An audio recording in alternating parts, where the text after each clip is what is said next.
Hello. Good Sunday to everyone. How's it going? Great to see some familiar names around here.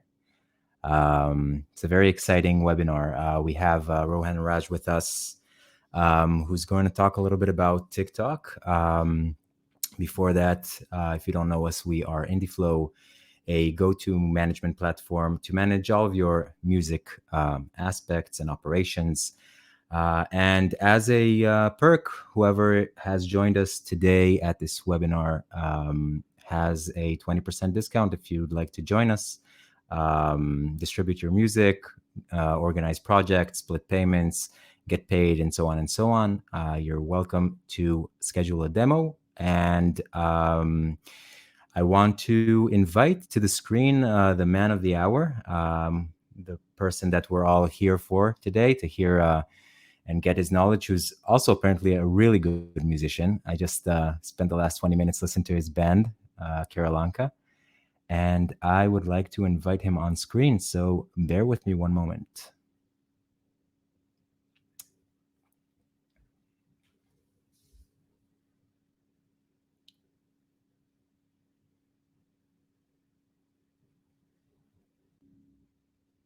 Hey, Hey, how's it going?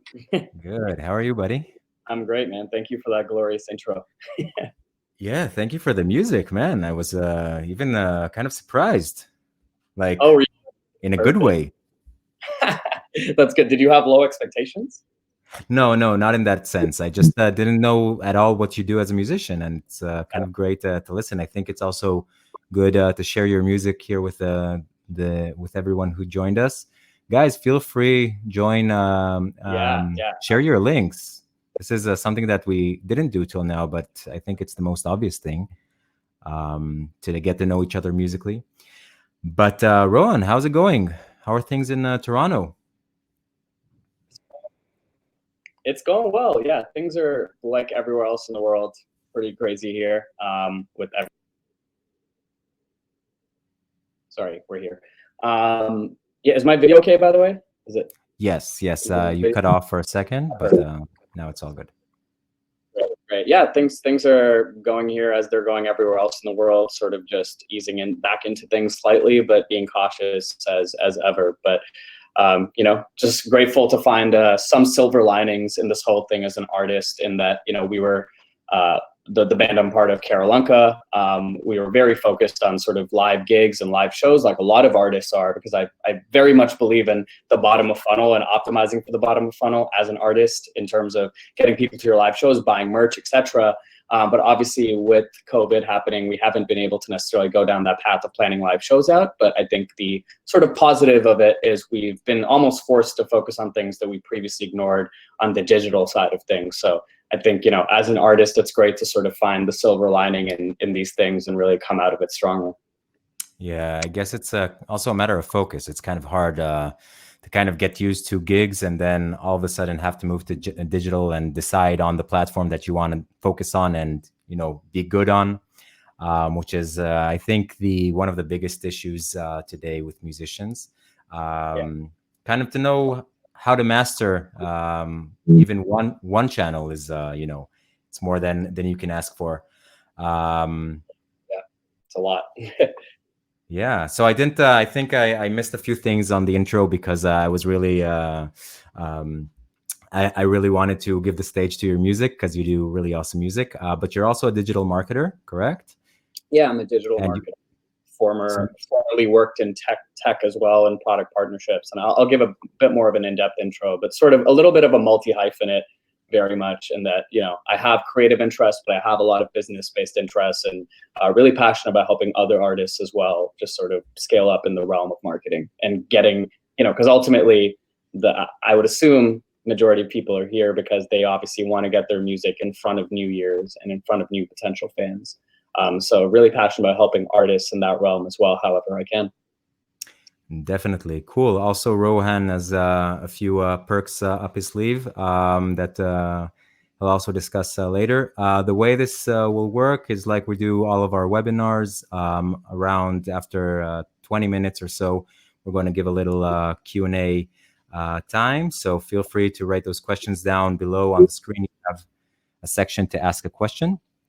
And yeah, other than that, again, whoever just joined us, then you will get for this week a 20% discount on IndieFlow, and also Rohan will also tell about his little surprise for you today. I think that's it. I'll give you the stage. Sounds great. Thanks, Omer. And yeah, I'll see you, I guess, in 20 minutes when we do one Q&A. Sounds good. All right. Great. So I'm just going to share my screen here, and hopefully it's working. Okay, let me know if it's good. I don't know if Omer is muted or not, but Yep. yeah, it seems. Yeah, great. Okay, I can get started then. Awesome. Well, thank you everybody for joining here today. If you are joining here today, I assume you have some sort of vested interest in regards to just exploring TikTok as a platform. I know there's a little poll over there that Omer and the team put up in regards to how often, like how much you know about TikTok already. So I'd be very curious to sort of hear more about how many of the folks in here are actively invested in posting in TikTok, and how many of you just are sort of starting from ground zero and really looking to learn about the platform from scratch. But either way, just to set expectations for this webinar and just some of the things I'm going through, I really want to be able to provide some like a high level overview of the platform for you folks, especially for you guys that aren't necessarily familiar with TikTok as a platform and how it's come to be as becoming such a sort of big deal in the music industry. But I also want to provide a little bit more of sort of a tactical value in that I'll be providing you guys with some case studies and some examples of artists that have really been able to take certain frameworks and apply them to TikTok in a super effective manner to build a fan base from scratch. So I'll go over all of that, and we have two Q&As, one in the middle, as Omer said, and then one at the end as well, where I'll be providing some more case studies. So make sure that you stick with us till the end so you get all of that value. Cool. So just want to start off with a quick intro of myself. So who am I? First and foremost, these days I introduce myself as a rapper and producer and one half of Karalanka, which is a hip hop group based in Toronto. Recently quit my full-time job. I guess not recently, actually. I can't say that anymore. I quit my full-time job last August, so August of 2019. It feels like yesterday, but you know, just to dive into this, the world of pursuing my art and figuring out how to help other artists and really go all in on music, which as some of the folks in this chat or webinar know, you know, it's a scary journey, but it's definitely worth it in regards to just that level of fulfillment internally. I'm also a bit of a multi-hyphenate in that I have a little bit of a corporate technology background as well. Previously, I was at Shopify, which is the #1 e-commerce platform in the world, and before that at SoundCloud, which I'm sure everyone here is obviously aware of. And specifically, I worked as a product partnerships professional in the realm of working with other technology companies to establish strategic alliances and technology integrations that would essentially help scale up both the platform I was working for, as well as those partners. So I have a little bit of sort of like a technical background from that standpoint. And finally, these days, I'm finding myself also doing a lot of digital marketing consulting for both small businesses as well as Fortune 500 companies, investment funds, etc., both within the realm of commerce, but also within the realm of general digital marketing strategy.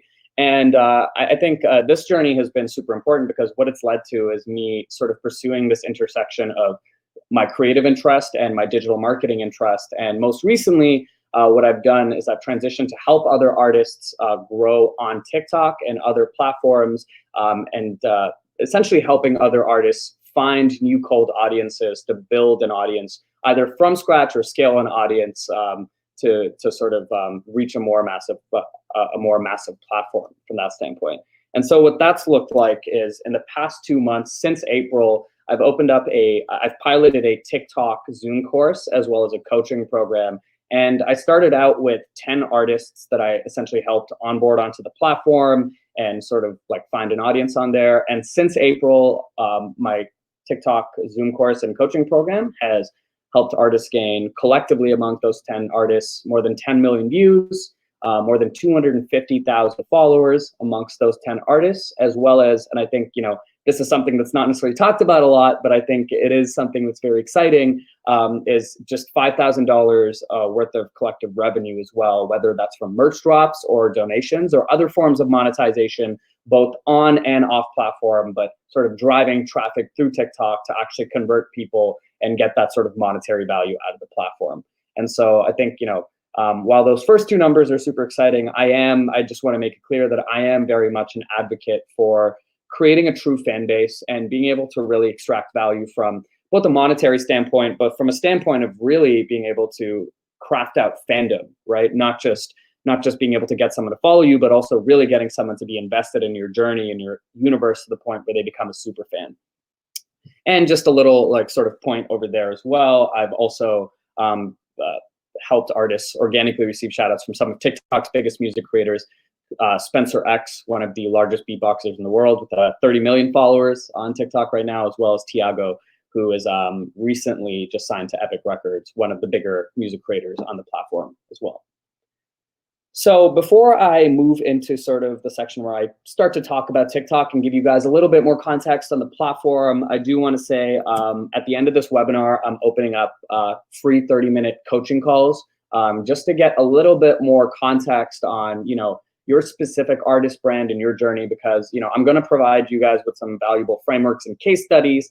However, at the end of the day, I think, your approach to TikTok needs to be uniquely you, and it needs to be contextualized around who you are as an artist. So I'm happy to help with that in whatever way I can. So at the end of this call, at the end of this webinar rather, feel free to email Rohan H. Raj. I just want to clarify, it's not Rohan Raj, it's Rohan H. Raj at gmail.com. And we can set up a free 30-minute coaching call. I'm pretty booked up this upcoming week, but I do have some spots available still for the week after. Great. So really want to start at a high level here, and definitely as this presentation and as this webinar progresses, I'm going to get more and more specific about certain case studies and use cases, but I really want to start at a high level by presenting you guys, especially those of you who are not necessarily familiar with TikTok as a platform, to present you guys with some idea of TikTok's current scale and really what TikTok has gotten to as a platform. So here are the numbers behind TikTok. Currently, TikTok has about 800 million active users worldwide on a monthly basis, right? Which is very impressive when you consider sort of the amount of years it took for other social media platforms to get to that point. And of course, they do have a very international fan base, but from a US-based perspective, if you look at the graphic on the right there, it was ranked as the top most downloaded app in Apple's App Store Q1 2019 as well. So it does have a growing sort of presence in the Anglosphere, not necessarily just Asia, etc. From a standpoint of just demographics, I think it's really no secret that the mainstream narrative attached to TikTok is that TikTok really drives a lot of depth with the teens of the world and Generation Z, you could call it, right? And so that number on the left there really shouldn't be a surprise to anyone. 40% of TikTok users are aged between 16 to 24.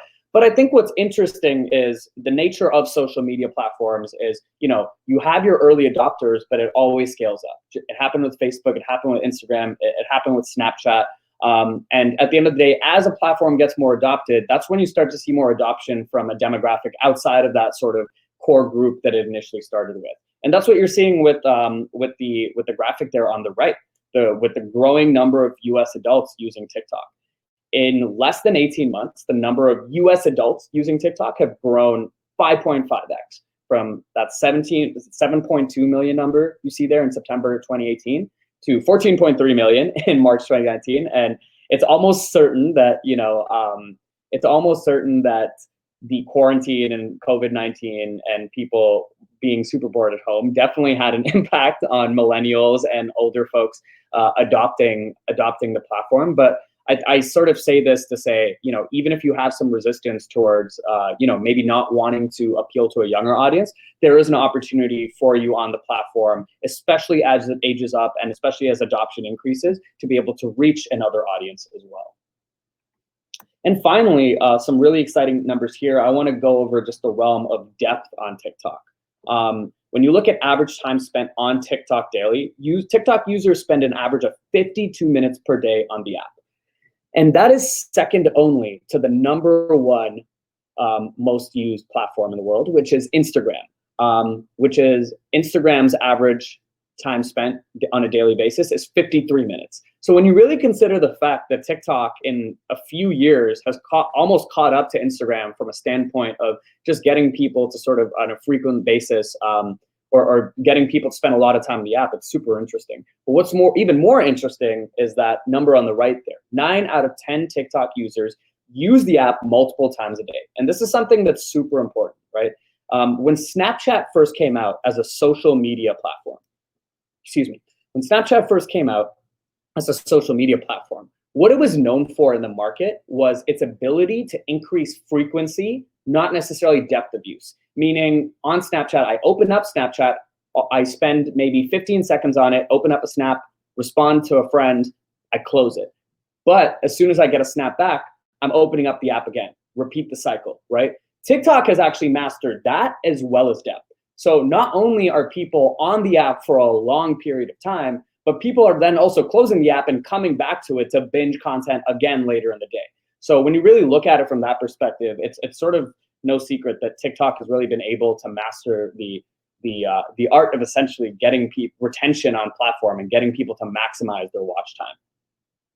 Now that we've sort of gone over the numbers behind TikTok and what the numbers are, let's go a little bit into the why, right? Why is it with all these numbers, how is it that TikTok has been able to produce such a high level of growth? And it's an interesting question to me. And I think to answer this question, we sort of have to take a high level look at technology platforms in general in the past 10 to 15 years and why technology platforms have succeeded on a mass market level. And if you were to look at, the Airbnb, Uber, any very successful sort of startup turned into technology empire in the past 10 to 15 years, the one pattern or thread between all of these platforms is they are all democratizing a previously inaccessible experience. I know that might be a lot of big words, but I promise it means something. What I'm essentially saying is, successful technology platforms, especially successful B2C technology platforms, are turning an experience that was previously very hard to achieve, right? For example, being able to call a cab and immediately get one within 2 minutes, or being able to just go into someone's house and rent out that house for a day or two, right? Those were two experiences that were very inaccessible and hard to sort of achieve as a consumer and as a user before Uber and Airbnb respectively entered the market. And when it comes to content platforms, it's the same thing. Because all successful content platforms focus on two key levers. They're focused on democratizing one of two key levers, right? It's one, distribution of content, right? How do you actually distribute content so that it gets in front of people, so that the creators who are uploading the content are actually able to reach an audience that will consume their content? And number two, the creation of content, right? How are you making it? Are you making it easy for people to actually create the content? A great example of this is, like a great example of the latter is Instagram filters, right? They made it very easy for you to make aesthetically pleasing photos without necessarily having to go to Photoshop and upload it. You can do it directly in the app. And an example of the distribution side of things would be YouTube, right? And YouTube's algorithm actually allows for you, if you crack it right and you use the right tags, etc., you can actually be surfaced to the top of the search results and be discovered in front of a bunch of people. Now, like I mentioned before, most successful content platforms focus essentially on one of these two key levers. They're not always all the way sold in on both, because it's very hard to do both. But TikTok has managed to democratize both sides of the content equation. And really, that's what's turned them successful, is the fact that they've made it very easy for you to distribute your content and get in front of a sizable audience as a creator. Even if you literally start on the platform and have 0 followers today, they've made it easier than other content platforms to actually get in front of a new cold audience and get your content out there. And secondly, they've made it very easy for you to actually create the content. And I'll be diving a bit into that later, but first, I actually want to go a little bit more into the distribution side of things and what TikTok has done to democratize distribution on the platform. And really, the main answer that I can give you is they have something called the For You page, which is incredibly valuable. And anyone on here who has used TikTok knows what the For You page is, But for those of you that don't necessarily know what it is, I'll give you a quick sort of synopsis on what the For You page is. It's essentially a page that generates an endless stream of videos tailored to your interests and watch history. And this is the crazy part. It's the default view on TikTok, right? So the videos that show up on your For You page are not from people you're already following. It can be from people you're following, but it's from creators regardless of whether you're following them or not. So regardless of whether you have said, I want to see this person's content, on the For You page, you could discover a new creator at any time. And this is the biggest driver of watch time on TikTok. And the fact that it's the default view on TikTok is an incredibly important point for us as creators to understand, because what it means is that at any time, the biggest driver of watch time on the platform, the biggest feature, the biggest sort of piece of real estate on this platform, on TikTok, could potentially push your video out to someone who has never heard of you as an artist or creator before. And to put it into perspective a little bit, why this is different from other platforms is because when you open up Instagram, right? When you open up Instagram, the first thing that pops up is your feed. However, your feed is only populated with posts from creators that you've already opted in to follow, right? I'm not going to see on my feed a post from someone who I've never heard of. That's what the Explore page is for. But imagine if the Explore section on Instagram was your default view instead of your feed. That means that the default experience on Instagram would be optimized for you discovering new content and new content creators, rather than being optimized for you just consuming the content of the people who you already have sort of opted in to view. And that's the real big sort of, I give TikTok's UX team a lot of credit for this one simple decision, because if the For You page wasn't the default view, they would be no different than Instagram. Because all you would do is you would go in the app and you would just go through an endless stream of videos from people you're already following. But the fact that at any time I have the opportunity to be discovered as a creator in front of cold audiences is super powerful. Now, at this point, you guys are probably wondering, how do you get on the For You page, right? And even if you do get on the For You page, how do you make sure that you get on the For You page in front of a sizable audience at all times? And that's what I'm going to be going over next. So there's a lot on this slide, but I'll take it one at a time, I promise. So how TikTok's algorithm really works is it works on a tiered quality review system, okay? So essentially, TikTok has a set of metrics that they determine to be indicators of someone enjoying your content, right?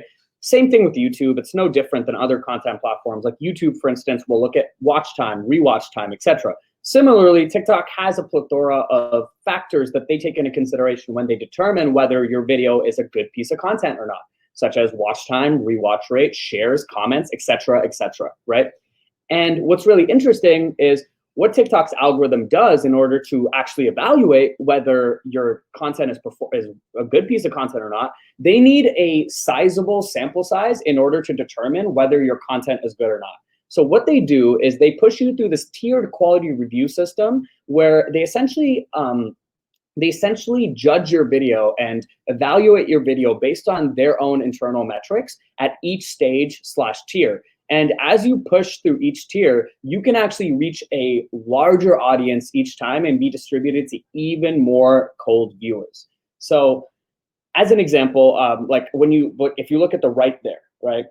When you initially post a video, you're at tier 1 of this quality review system, meaning your video will get posted and it'll be distributed to your existing fan base. So if I have 100 followers on TikTok, it'll be distributed to those 100 people via either the For You page or the following tab, right? But then what's really interesting is on top of those, on top of that warm audience, my content is also being pushed out to a small amount of cold viewers, between 300 to 500 cold viewers. And of course it can vary based on when you post, etc. But for the most part, between 300 to 500 cold viewers. And now based on how your content performs, those 300 to 500 people, let's say 50% of them are watching it all the way to the end or rewatching it. TikTok will then evaluate your video and say, okay, this seems to be doing well. It's hit the minimum threshold for us to actually graduate it to the second tier. When you get to the second tier, you'll essentially be distributed to an additional set of cold viewers, let's say between 1,000 to 5,000 new viewers. And if at that point you're still performing really well in regards to the actual matrix, the engagement matrix that they use with their algorithm to determine whether your content is good or not, they'll then push you to tier 3, which is like 50K to 1 million new cold viewers. And then if you keep doing well at that point, you'll get to tier 4, which is essentially your video is so well performing that it's going to continually get like new cold traffic for probably months on end. And there's wide speculation that there's actually a team that manually reviews content at TikTok. There's a team at TikTok that manually reviews content that reaches tier 4, and they essentially make sure that it stays on the For You page, if not forever, for a few months, so that it sort of keeps getting new views. And why this is important to understand, guys, is because this means that every single one of your videos has a shot at climbing up each tier to virality, right? Each video is judged independent of other videos. So what that means is, let's compare to Instagram, for instance. If on Instagram, I were to post twice in a single day, if I post once at 10 a.m., and that post does really poorly for whatever reason, maybe it's not a good piece of content, maybe I didn't post it at the right time, whatever it is, that will actually affect the performance of the second video. Because what Instagram's algorithm says is, okay, this didn't do that great. People don't want to see this creator's content. We're not going to push it out to as many people on their feed for the second video, right? It's completely different on TikTok. If your first video flops, it doesn't matter, because your second video, independent of that first video, is going to climb up the same sort of tiered quality review system. So you could have one video that absolutely flops and the other video does super well. And the takeaway there that I want to really push for artists is, don't be precious. When it comes to posting on TikTok, I understand that we're sort of conditioned to this idea of quality over quantity. And I do agree that you need to hit a certain quality threshold, but quality is subjective. And something that you believe to be maybe mid-tier quality, or something that you second guess posting, could be the video that actually sort of pushes yourself to virality and that helps you reach a new audience, right? So don't be precious when you're posting on TikTok. And that's why posting consistently is incredibly important on TikTok relative to other social media platforms. Now, the second side of the content equation is creation, right? And I'm going to go quickly into this side of things as well, just to give you guys a bit more context on how TikTok has democratized content creation on the platform, as well as distribution. And the reason, it's so easy to create content on TikTok is because the platform inherently has a derivative nature. Now, what does that mean? What it means is, in hip hop, let me use a music metaphor so that you guys maybe understand a little bit more. Hip hop, the foundations of hip hop musically was through sampling, right? Even if you couldn't play an instrument, what you would do is, as a DJ or a producer, you would sample a record and then you would rap over that record. So even if you didn't know how to play an instrument, you were able to create a record, and that record could potentially do well because it's a derivative record. You're taking an already existing piece of work and you're building on top of it.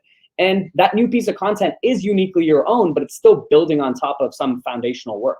And that's sort of how you can think about how content is structured on TikTok. You'll hear a lot about trends and like sounds and stuff like that on TikTok. That's because on TikTok, you'll read there on the slide, you can film videos to existing sounds and repurpose relevant trends. And you can even use trending filters and effects based on what you see is working. And if you're using a sound that is like trending, that might actually be an algorithm boost. Because that sound is doing really well in the algorithm, you might be able to like actually capture a new audience through a viral video, because this sound, this song being used, this lip sync, whatever it is actually doing really well on the platform. And if you see that like 10,000 other people have made videos to it and are seeing a lot of success, and you do, you sort of put your own twist on it and use that sound and you do a remix of it, or you, let's say, like just sort of do like a little skit to do with music, whatever it is, you can actually then catch fire. So as you can see, because of the sort of derivative nature of the platform, and I'll go into an example of what this looks like, it makes it a lot easier for creators to come up with new, fresh ideas to post and then consistently post, which also actually increases the amount of content that is consistently posted on the platform every day relative to other social media platforms. So what is the secret sauce, right? You've seen, I've taken you guys through the fact that TikTok has democratized both sides of the content equation. Where it really becomes a flywheel and a huge machine, and like just this platform for you to be able to push virality, is when these two worlds meet. When you're able to distribute and reach a new audience, but at the same time consistently come up with new video ideas and like easily create new content, that's TikTok's secret sauce. Is not only, I don't want you to even think about it as they've democratized distribution and creation, they've democratized virality as an experience, right? And I understand that other platforms have come close to doing this, like YouTube, for instance. Of course, like there's tons of people who have gone from 0 views to like 1 million views on YouTube, but it's not necessarily a common story that someone you know down the street has gone viral on YouTube. On TikTok, people, even if they're not a musician, creative, whatever, like regular high school kids or regular college kids have gone viral simply for their personality or one funny video, whatever it is. And that's because TikTok has successfully democratized virality. It's an experience now. It's an experience that people are able to chase and that people are actually able to achieve. And what this means is, in other words, literally anyone on TikTok can reach a cold audience, right? Whether you go viral or not, anyone on TikTok can reach a cold audience at any time, okay? And if you don't believe me, I want you to watch this video, and I'll talk about it a little bit more after you watch it. Today, I'm going to try to lip sync perfectly. Yes, this is nearly impossible to do.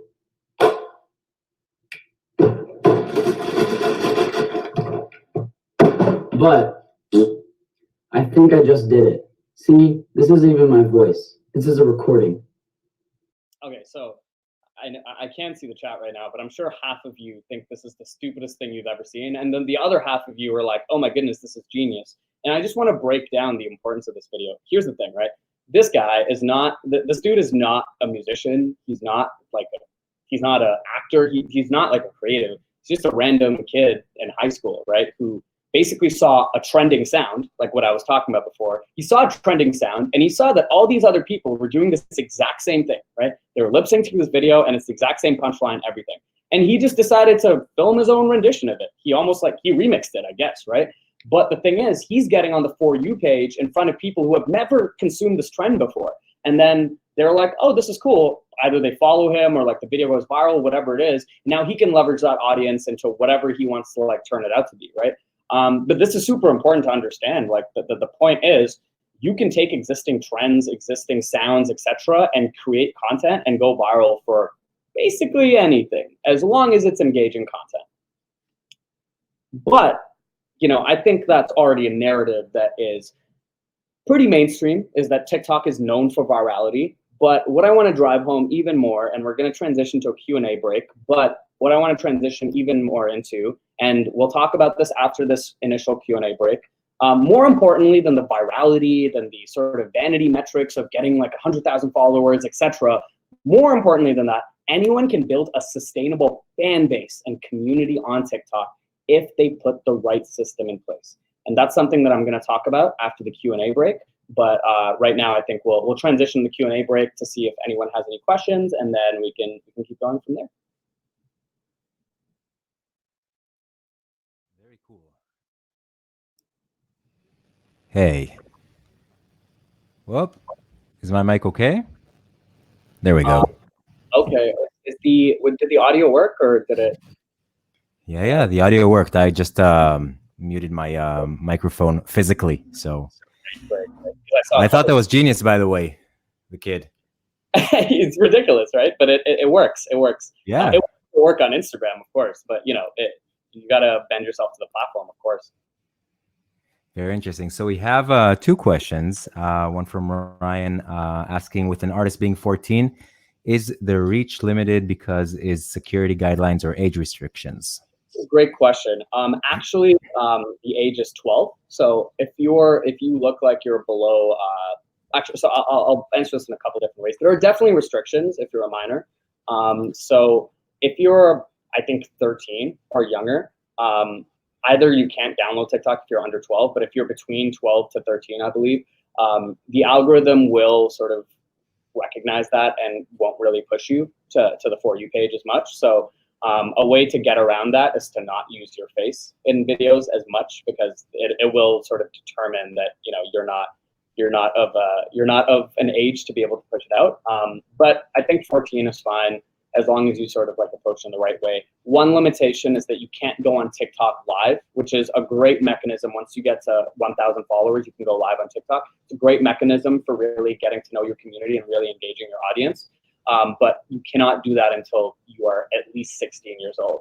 And this is really funny, but the biggest creator on TikTok, Charli D'Amelio, she has about like 70 million followers. She only turned 16 like last month. So she was the biggest creator on TikTok for months, but she was never able to go live, which is pretty How old is she? She's 16 now. Yeah. Wow. She has like 7 million followers. She's a dancer, but she wasn't able to go live until she's been the biggest creator for months, but she wasn't able to go live until last month. Yeah.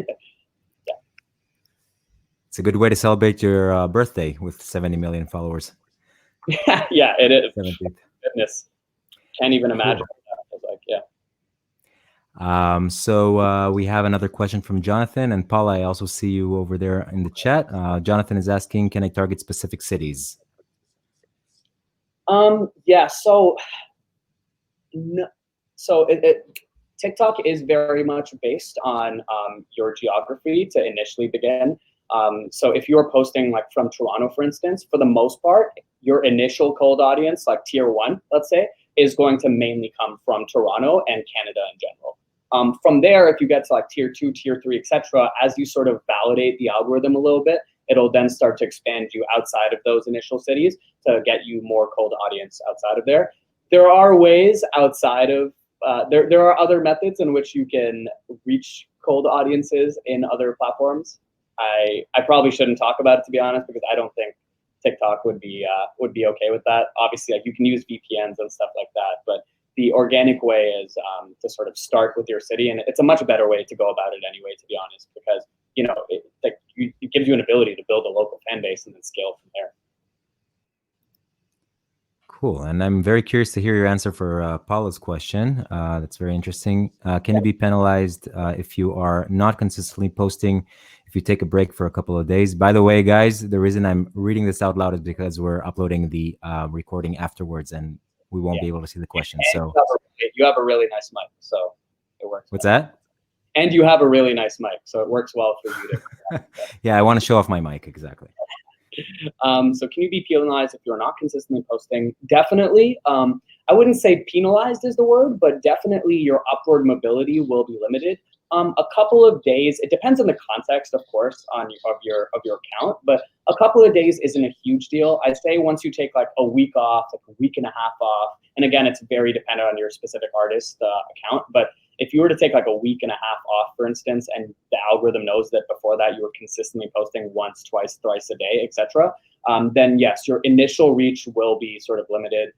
That doesn't mean it's impossible to come back. Actually, one of the artists I work with, whose name is, ironically, her name is Paula Jabin, she actually took like a week and a half off, and it was very hard for her initially to get back into it because she had about 10,000 followers. But then once she started posting again, she was able to scale from 10,000 followers to like 150,000 followers, no problem. Just make sure that, after you take the break, when you come back to it, make sure you're ready to post consistently again.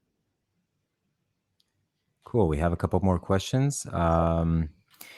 So Allison is asking, there's a lot of rumor about advertising being crazy expensive in TikTok. Any advice for artists that do currently have a marketing budget for the other platforms, and how to best use that budget for TikTok? Yeah. I haven't personally used TikTok ads. I have worked with a couple of agencies. In fact, actually, one of my students was the head of an agency who uses TikTok ads. As far as I understand, they just rolled it out to the US. Outside of the US right now, it's very hard to get in. You have to spend at least $5,000. I would personally, at this moment, focus way more of your efforts on organic reach on TikTok, because the most exciting thing about TikTok to me is the fact that you're able to reach the same organic audience that you would through Facebook ad spending, but through spending $0. So I would honestly double down on spending time as an artist on getting organic reach on TikTok until TikTok ads becomes a bit more accessible and democratized. Great stuff. And there we go. There's the question. We've been waiting for it. What are your thoughts? Jonathan's asking, what are your thoughts on the rumors around the US ban? Yeah, good question. I've thought a lot about this, and TikTok has done a really great job of getting ahead of this issue. They've done a couple of different things. They've bought about $800 million worth of US-based data storage from Google. They've hired an American CEO. And there's a couple of other things, but the main reason as to why I'm not really concerned of this being an issue is because there's absolutely no legal precedent of the United States government actually banning an app or being able to do so.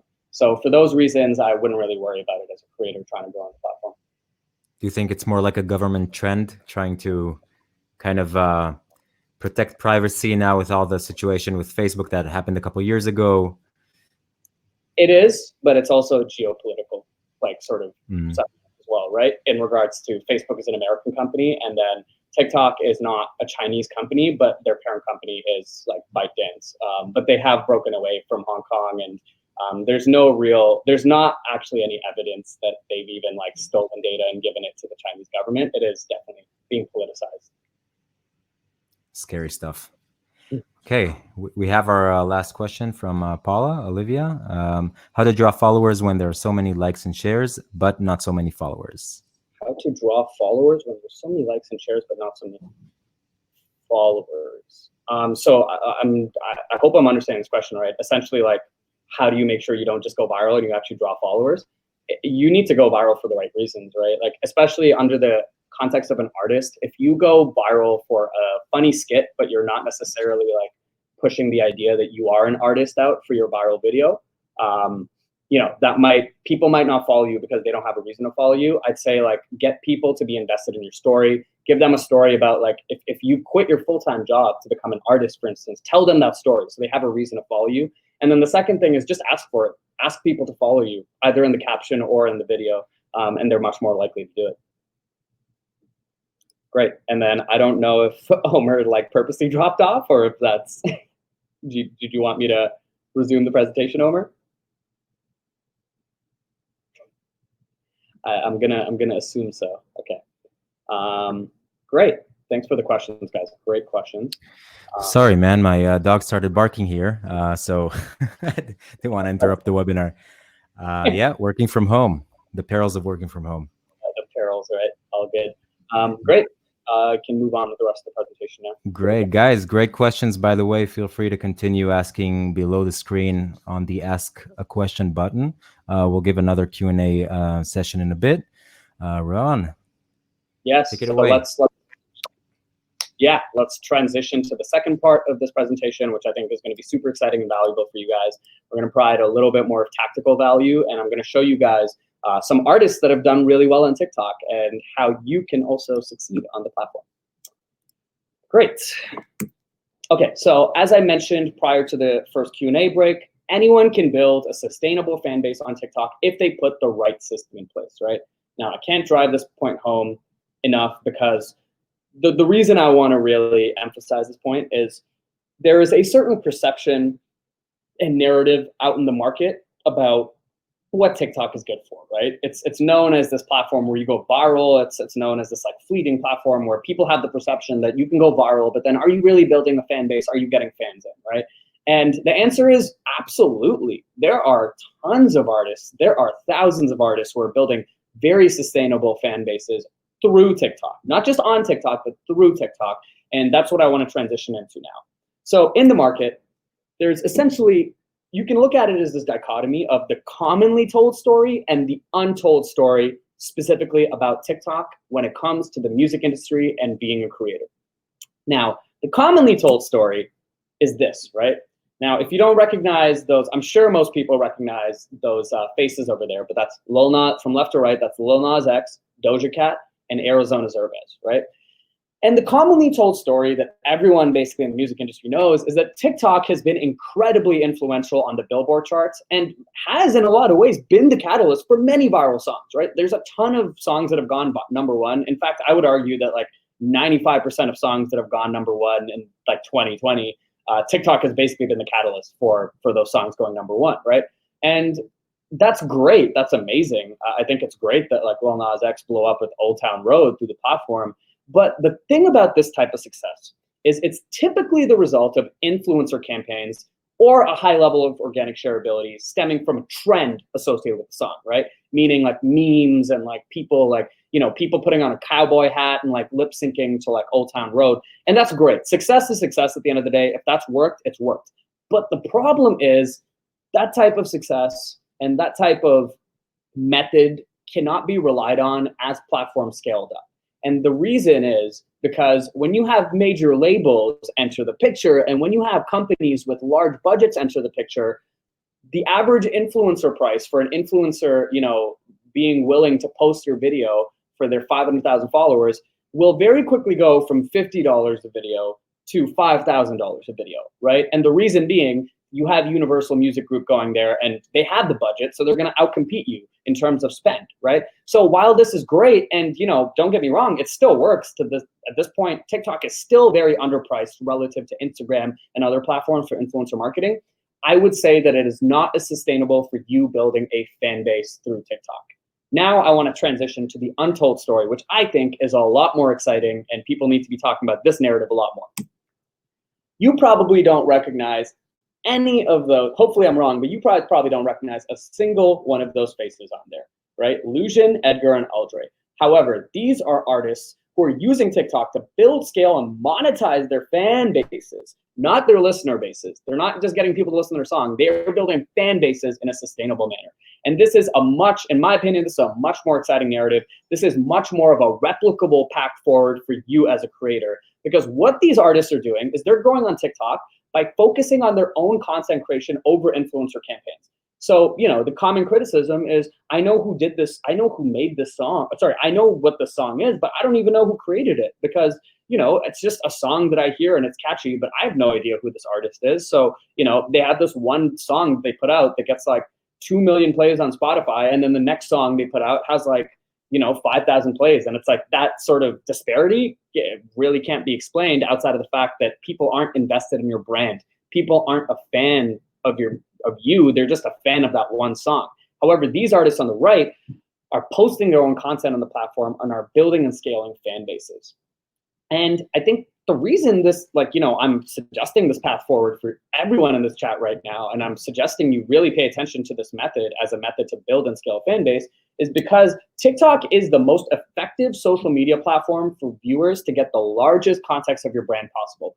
Meaning they're not just listening to your music, they actually have the ability to, get context into why you wrote a specific song. Like, did you write it because you went through this period in your life where you were, you had certain mental health issues, for instance, or maybe you were getting over a breakup, or maybe there's a really cool story of like how like you ran into this like big artist and they really liked the song. You can tell that story, right? You can tell that story, but as a result of you telling that story, you're giving far more context to your brand as possible, and you're giving people an emotional reason to be invested in you outside of just your music.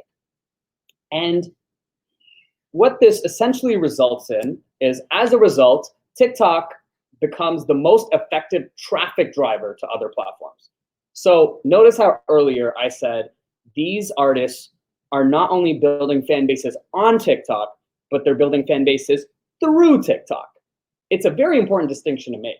It's one thing to build a fan base on TikTok because, you get like 1 million followers, but then if TikTok like decides that, they don't want to push your videos out to the For You page anymore, to your followers anymore, because there's a lot of competition, that when 1 million followers could essentially turn into 10,000 because, you're just like the algorithm just isn't working in your favor. And we've seen this happen to people on Instagram who have like 100,000 followers but very low engagement.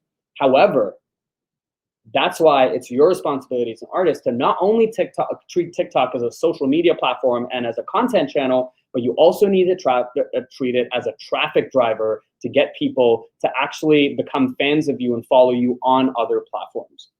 And to show you, this is the antithesis towards the idea that, oh, what if TikTok dies a year from now? What if it's the next Vine, right? People say that all the time. People say, oh, what if it's the next Vine and it dies out? Well, at the end of the day, Logan Paul and Jake Paul, not a fan of their content or their brands or their personalities or anything by any means. Just want to put that disclaimer out there. But at the end of the day, those guys were Vine stars, but now they're huge YouTubers because they effectively transition their audience. And it's your responsibility as a creator to be able to do that. And is it possible on TikTok? Absolutely. Let's take the producer I was talking about, Lucian, as a case study. And I want to give you guys this case study because this is a super exciting example of what could happen to you if you were to put the right system in place on TikTok. So Lucian is a lo-fi producer from Los Angeles experiencing cross-platform growth stemming from TikTok, right? Like the growth is stemming from TikTok, but it's not necessarily exclusive to TikTok. So in June 2019, before TikTok, on the left there, these were his stats.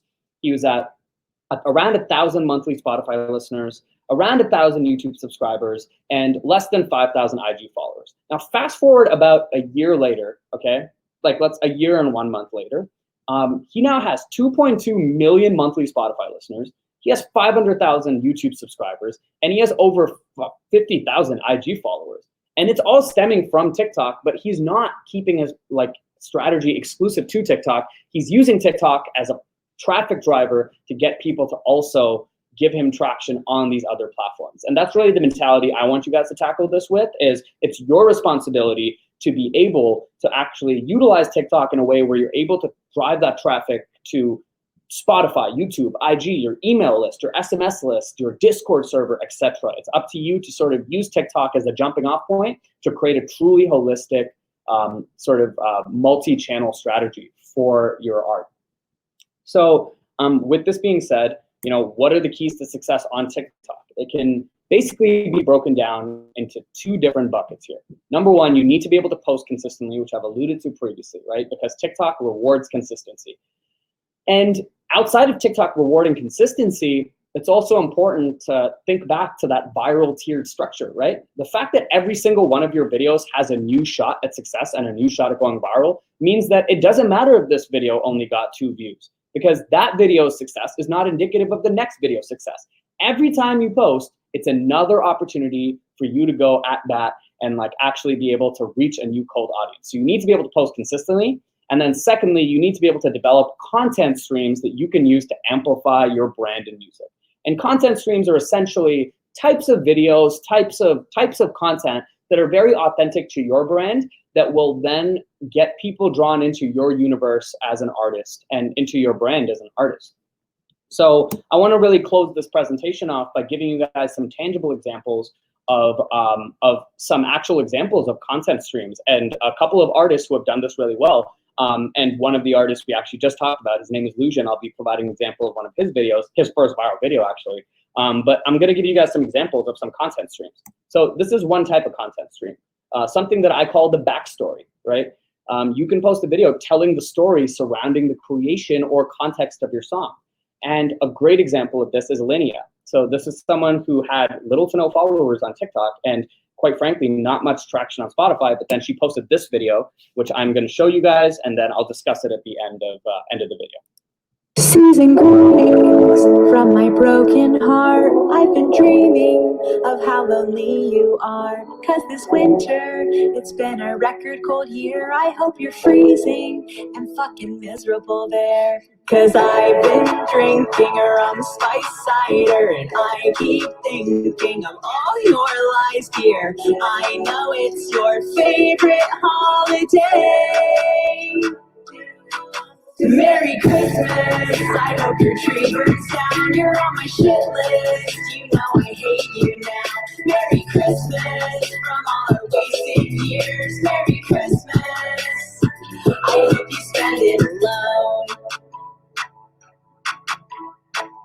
So very interesting. First of all, insane story, right? Because the story is I don't know if you guys caught it, but her ex was cheating on her. She was cheating on her with her stepbrother or something like that, which is, first of all, that's an insane story. The fact that that's the backing, that's the background to the story. Now, of course, if you're not comfortable sharing that, and I know artists are very precious about quote unquote explaining their art, I know I am personally, then it's not a content stream you have to pursue. But this is one example. She would have sat down with your team and said, hey, this is something I'm comfortable putting out there because it's a natural, authentic part of my personality. I want to put it out there.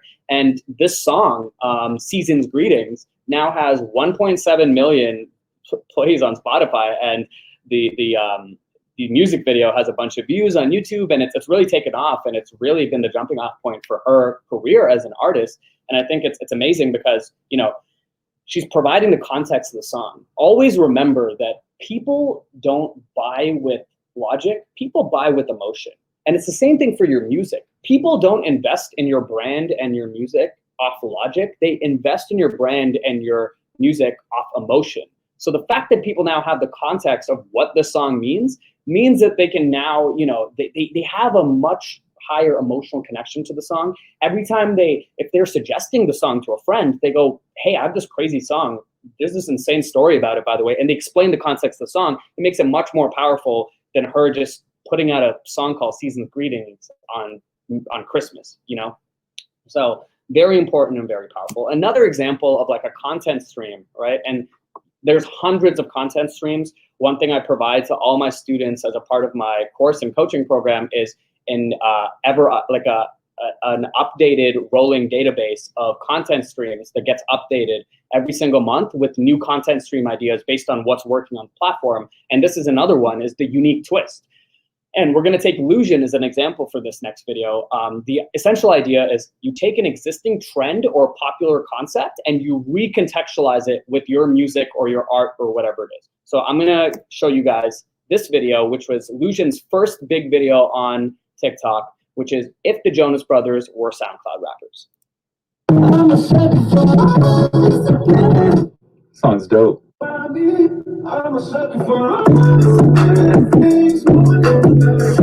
Okay, that was really short, so I'm going to play it one more time so you guys understand. Song's dope.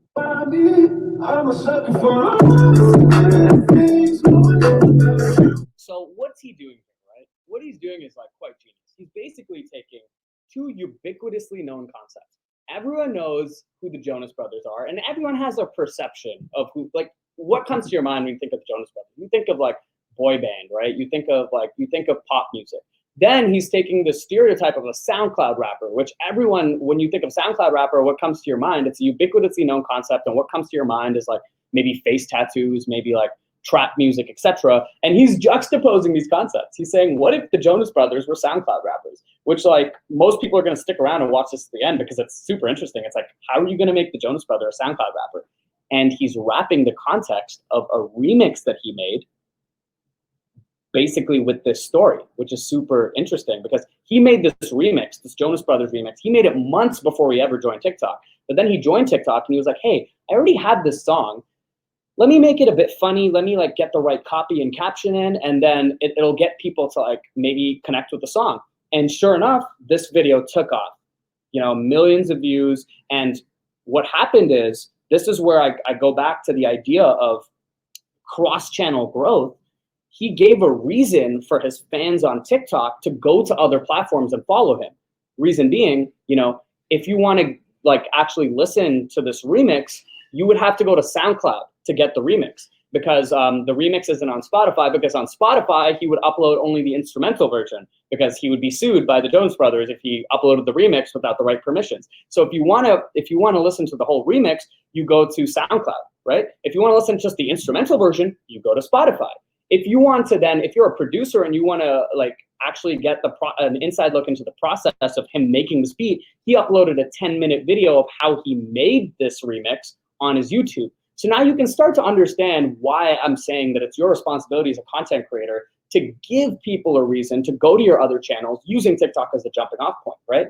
Yes, TikTok, this 9-second video was the initial jumping off point for the song, but then people are going to go to SoundCloud to stream it. People are going to go to Spotify to stream it. People are going to go to YouTube to watch the process. And then all of a sudden you have this fan base that exists beyond just one platform.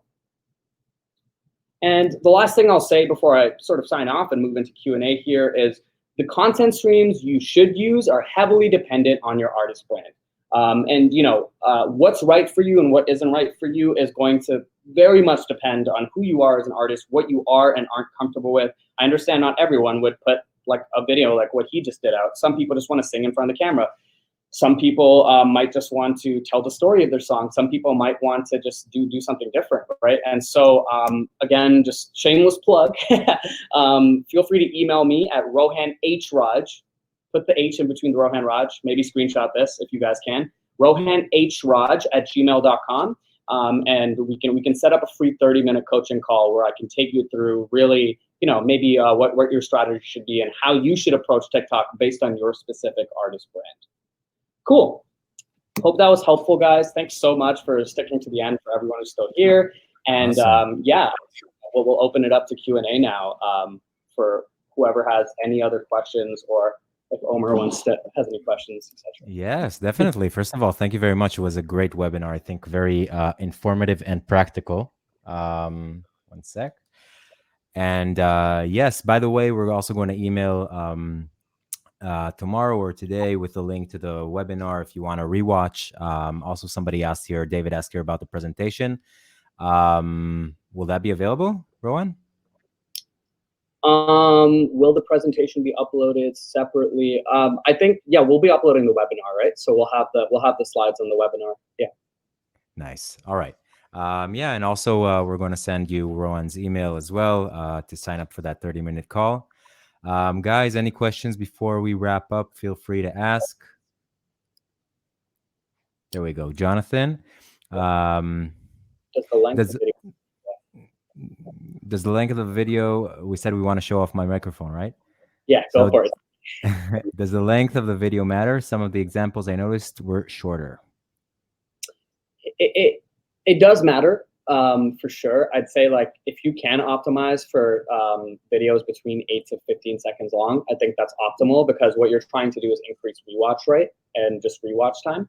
So definitely, I've seen shorter videos succeed for the most part. However, with that being said, if you have a piece of content that you really think is going to perform well because it's a crazy story or the payoff is really successful, absolutely. There are 1-minute videos that have gone viral and like done really well on TikTok. In fact, I showed you guys one, right? The one of her giving her story and whatnot. So it really depends on the context. Again, if you guys reach out and you can talk about just the more nuance of like your content streams and what content streams you should do and how long the videos should be based on your artist brand with that coaching call. But for the most part, shorter videos win. By the way, sorry to be the old adult that never used TikTok, but do you have a place, like how does it work if you want to link to one of the pages? Do you simply, because on Instagram, it's a bit difficult. Right. So what's really cool is you have the ability. So there is a link in bio feature, but I believe, I will have to fact check myself, but I believe you need at least 1,000 followers to get that link in bio feature. That's the first thing. But there's a Instagram and YouTube integration where you can actually add an Instagram and a YouTube button. So people can actually go directly follow you on Instagram through your TikTok, which is, we've been able to increase like our Instagram followers through that as well by just telling our fans to go click on that button. It's super easy and frictionless. So TikTok isn't as friendly as possible in terms of cross-promoting your different profiles and channels? I would say they're more friendly than other platforms. Yeah? Because like they have an integration with Instagram and YouTube, which is pretty surprising, right? Because that's in-app. It's something that TikTok allows. Yeah. Like you have an Instagram button in-app you click on to go to a Instagram or YouTube as well. So I think they recognize that each social media sort of plays its own part and has a different purpose. So, yeah. All right. Very cool. All right, guys, any more questions? I'll assume we're all done. One sec. Let's check out our questions. Nope. Looks like we're all covered. So thank you all for joining. Have a nice rest of your Sunday. And Rohan, thank you very much. This was really insightful. And you guys are awesome. And I would definitely suggest everyone take advantage of that 20% discount. Thanks, man. Thank you. Yeah. So this is going to be uploaded and we're going to email everybody with the link. That's it for now. Take care and thank you. Thanks, folks. Cheers. Bye. Bye-bye.